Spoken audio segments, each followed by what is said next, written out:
Hey guys, welcome back to the IB Club. It's your boy Cannon, and we're gonna review chapter 2 of The Wave, and we're gonna talk a little bit about it.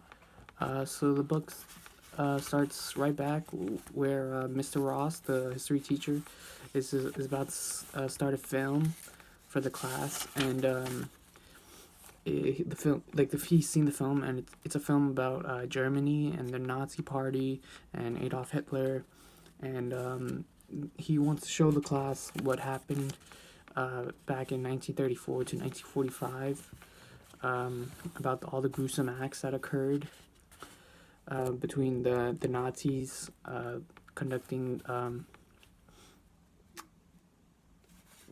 like they were doing horrible things to the Jews, and what he does after the film ends is he wants to know what the kids of his class, like how they react or what they think of the film, and like some of them are like really off put by it because it was like very gruesome, very disturbing. Like Ben, every time he watches it, he's always disturbed. Some kids they just push it off, like not big thing because it's just a film. They've been so monetized by all the gruesome acts on TV that they just think, okay, it's a bad, yeah, those are bad things, but I'm ready for lunch, because next period they're thinking about lunch.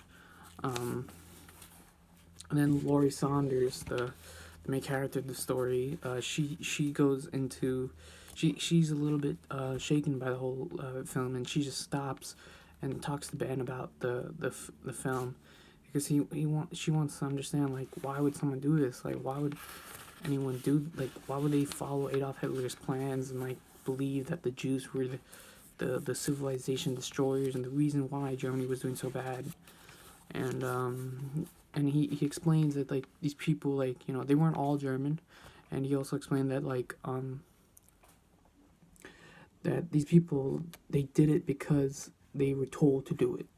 Like, if they hadn't done it, they would have died. And he's trying to express that, like, they knew what was right and wrong, but they just, let me see if I can get the line right here. Oh, Ben nodded. After the war, many Nazis tried to excuse their behavior by claiming they were only following orders and that they would have been killed themselves if they hadn't.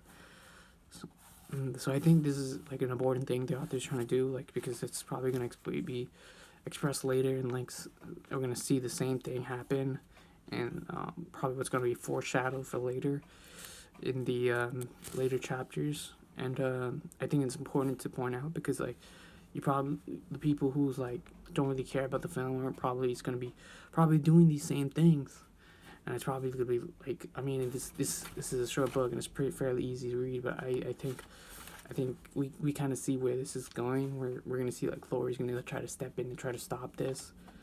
Then we get a little bit of information about this fellow student named Robert. He fell asleep during the film. He he fell asleep. And then he gets caught by Mr. Ben after the end of class. Ben asks him, why is he sleeping? Why is he sleep? I mean, why isn't he getting enough sleep at home?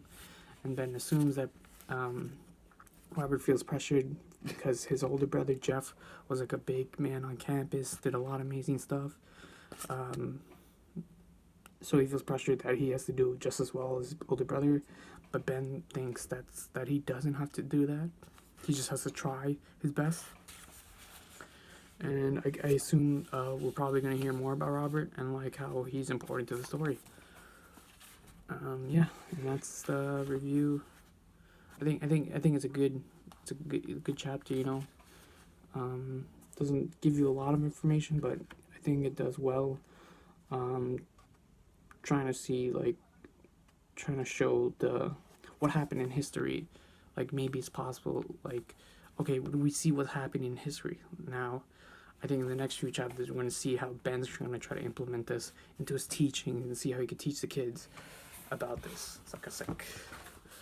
But yeah, I can't wait to read the more chapters, and I can't wait to bring more videos to you guys, so stay tuned. and I'll see you with the chapter 3 review. Okay, see ya.